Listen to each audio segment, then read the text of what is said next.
రాష్ట్ర వ్యాప్తంగా పత్తి కొనుగోలు నిలిచిపోనున్నాయి. సోమవారం నుంచి పత్తి కొనుగోలు నిలిచిపోనున్నాయి. రైతులు సహకరించాలి, పత్తి కొనుగోలు నిలిపివేస్తున్నామంటూ కొనుగోలు కేంద్రాల వద్ద తెలంగాణ కాటన్ అసోసియేషన్ ఫ్లెక్సీలు ఏర్పాటు చేసింది.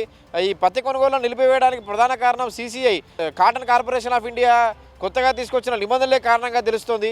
దీంతో రాష్ట్ర వ్యాప్తంగా పత్తి కొనుగోలు నిలిపివేస్తున్నట్టు తెలంగాణ కాటన్ అసోసియేషన్ ప్రకటించింది. రైతులు ఎవరు కొనుగోలు కేంద్రాలకు రావద్దని, పత్తి కొనుగోలు చేయమని, రైతులు సహకరించాలని cotton association Telangana cotton association పేర్కొంటుంది. దీంతో పత్తి రైతుల నెత్తిన మరో భారీ పిడుగు పడినట్లుగా మారింది. ఇప్పటికే వరిధాన్యం కొనుగోలు సరిగా జరగక రైతులు ఇబ్బంది పడుతున్నారు. రాష్ట్ర వ్యాప్తంగా ఆందోళన చేస్తున్నారు. వరిధాన్యం కొనుగోలు సరిగా జరగక రైతులు ఇబ్బంది పడుతుంటే మరోవైపు పత్తి రైతుల ఎత్తిన భారీ పిడుగు పడినట్లయింది. కొనుగోలును నిలిపివేస్తున్నట్లు తెలంగాణ కాటన్ అసోసియేషన్ ప్రకటించింది. CCI నిబంధనలు కొత్తగా చేర్చిన నిబంధనల వల్లనే ఈ కొనుగోలును నిలిపివేస్తున్నట్లు, నిరవధిక సమ్మె చేస్తున్నట్లు తెలుస్తోంది. మొత్తానికి అయితే సోమవారం నుంచి పత్తి కొనుగోలు పూర్తిగా నిలిచిపోయాయి. రైతులు ఆందోళన చెందుతున్నారు. కొనుగోలు కేంద్రాల వద్ద పడిగాపులు కాస్తున్నారు. రాష్ట్రంలో పత్తి కొనుగోలు బంద్ అయ్యాయి. సోమవారం నుంచి కొనుగోలు కేంద్రాలకు తాళం వేస్తామని తెలంగాణ కాటన్ అసోసియేషన్ ప్రకటించింది. నిరవధిక సమ్మె దిశగా జిన్నింగ్, ప్రెస్సింగ్ మిల్లర్లు అడుగులు వేస్తున్నారు. కొనుగోలును నిలిపివేశాం, రైతులు సహకరించాలి, దయచేసి పత్తిని తీసుకురావద్దంటూ కొనుగోలు కేంద్రాల వద్ద ఫ్లెక్సీలు ఏర్పాటు చేశారు.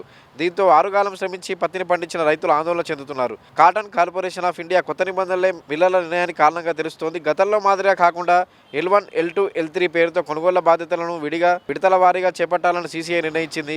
అంటే పత్తి, జిన్నింగ్, ప్రెస్సింగ్ జాబ్ వర్కులు CCI 3 కేటగిరీలుగా విభజించింది. రాష్ట్రంలో ఒక్కో పత్తి, బేల్, జిన్నింగ్, ప్రెస్సింగ్కు మిల్లర్లు 1495 నుంచి 1555 వరకు కోడ్ చేశారు. దాంతో ధర ఎక్కువగా కోడ్ చేసిన వారి మిల్లింగ్తో తమ గిట్టుబాటు కాదంటూ CCI పేచి మొదలుపెట్టింది. దాంతో 318 కేంద్రాలకు గాను L1 కింద కోడ్ చేసిన 165 కేంద్రాలకే జాబ్ వర్క్ ఇచ్చే పరిస్థితి నెలకొంది. దీంతో వ్యవసాయ శాఖ మంత్రి తుమ్మల నాగేశ్వరరావు రంగంలోకి దిగారు. ఆయన సమక్షంలో CCI అధికారులు, తెలంగాణ కాటన్ అసోసియేషన్ ప్రతినిధులు సమావేశమయ్యారు. సుదీర్ఘ చర్చల తర్వాత గతేడాది నిర్ణయించిన 1345 రూపాయలు 5 కలిపి బేల్కు 1350 చెల్లించేలా ఒప్పందం కుదిరింది. రాష్ట్రంలో తమకు నచ్చిన మిల్లర్లకు రైతులు స్వేచ్ఛగా పత్తి నమ్ముకునే వెసులుబాటు కలిగింది. చర్చల సందర్భంగా సరైనని చెప్పిన CCI ఆ తర్వాత మాట మార్చింది. దేశమంతా ఒక నిబంధన, రాష్ట్రంలో మరోలా కుదరదని పేర్కొంటూ తొలుత L1 కేంద్రాల్లో పత్తి కొనుగోలుకు సిద్ధమని ప్రకటించింది. దీంతో అటు మిల్లర్లకు జాబ్ వర్క్ ఉండదని, రైతులకు దూరభారం తప్పదని కాటన్ అసోసియేషన్ ఆందోళన వ్యక్తం చేసింది. పునఃపరిశీలించాలని CCIని కోరింది. CCI అధికారులు ఒప్పుకోకపోవడంతో తెలంగాణ కాటన్ అసోసియేషన్ నిరవధిక సమ్మె దిశలో ముందుకు సాగుతోంది. ఈ క్రమంలో సోమవారం నుంచి కొనుగోలు బంద్ చేస్తున్నట్లు ప్రకటించింది.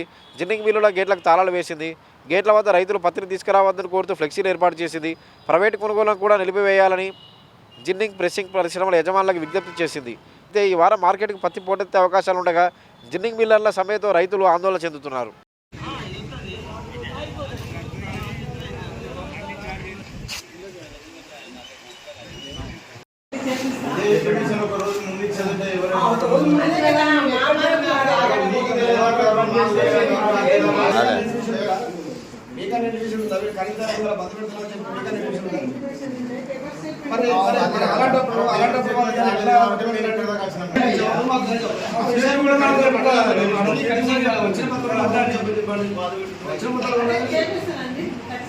కానీ మాత్రం ఆదాయం మాత్రం గుళ్ళ మాత్రం గుళ్ళకాయ పంపకుండా దయచేసి మాత్రం కొద్దిగా చూసి కూడా మమ్మల్ని పంపించే ప్యాకేజ్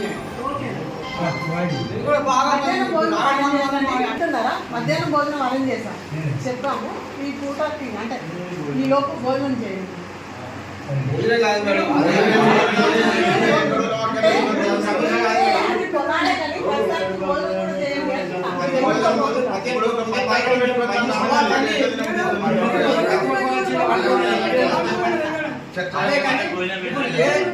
ఏ కార్యక్రమం కూడా మా మమ్మల్ని చూపించలేదు. ఇంతవరకు మమ్మ కూడా అడగలేదండి.